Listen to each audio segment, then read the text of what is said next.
Iso dipecat dadi mantu gasik sampean.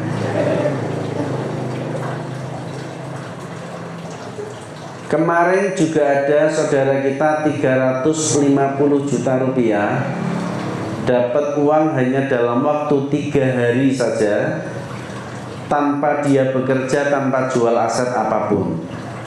Dia dibantu oleh orang yang sama sekali beliau tidak kenal sebelumnya, yaitu sama-sama jamaah subuh di sebuah masjid.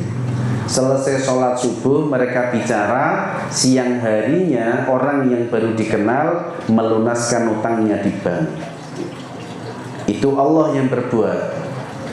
Kalau jenengan mau bypass tidak bisa. Tiba-tiba nanti jenengan datang ke masjid sholat subuh, habis selesai sholat subuh terus kenalan sama orang, terus nanya, "Pak, saya punya utang di bank, tolong dibantu." Tidak bisa kayak gitu, Pak. Artinya apa? Itu adalah kuasa Allah.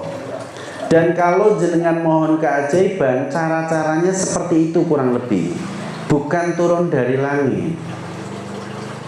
Tapi itu biar Allah yang setting, bukan jenengan yang mengaturnya.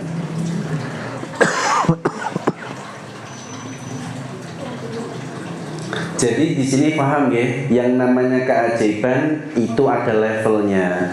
Sehingga nanti biar Allah yang atur, utang jenengan berapapun bisa lunas. Kalau memang harus kerja, biar Allah yang putuskan, biar Allah yang datangkan pekerjaannya. Jenengan tinggal kerja saja. Nanti tahu-tahu sebulan 2 bulan sibuk lunas. Contoh, di daerah Jombang ada orang beli tanah, Pak.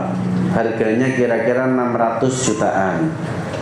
Kemudian dia baru punya sebagian rupiah, masih sisa banyak, kurangnya masih banyak. Dia berharap menjual tanahnya yang di Jawa Tengah. Tanah yang di Jawa Tengah harapannya mau dijual untuk menutup pembelian tanah yang di Jombang. Harapannya begitu. Ternyata dari bulan ke bulan yang lainnya lagi, tanah yang dijual tidak laku-laku. Sehingga orang yang punya tanah di Jombang menagih. Lama-kelamaan yang nagih tidak hanya yang punya tanah, tapi juga anak-anaknya yang punya tanah. Sehingga suasana menjadi lebih mencekam, karena nilainya tidak sedikit. Kemudian dia mulai tersadar, yaitu selama ini bergantung pada aset menjual tanah yang di Jawa Tengah. Kemudian dia merubah mindsetnya. Sudah, saya tak bergantung sama Allah saja. Dia matur sama Allah, kalau memang aset itu bisa melunasi dan koridor, ya Allah, datangkan pembeli. Tapi kalau bukan melalui aset itu, saya ikhlas menjalani apapun yang kau kehendaki. Tidak lama dari itu, tiba-tiba orderan herbal beliau melimpah. Beliau bikin herbal.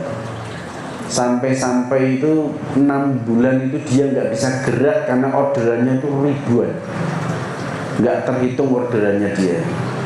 Setelah selesai proyek-proyeknya, selesai semua dikirim, tiba-tiba dia punya uang, sisa atau labanya itu cukup untuk menutup kebutuhan beli tanah tadi.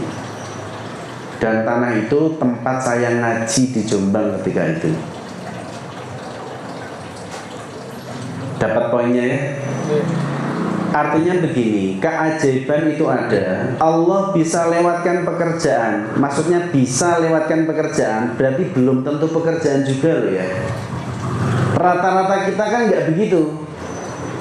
Kita butuh uang, larinya pasti kerja.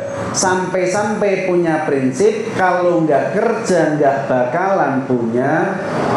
Kalau pengen punya uang berarti harus nggak musyrik, itu namanya.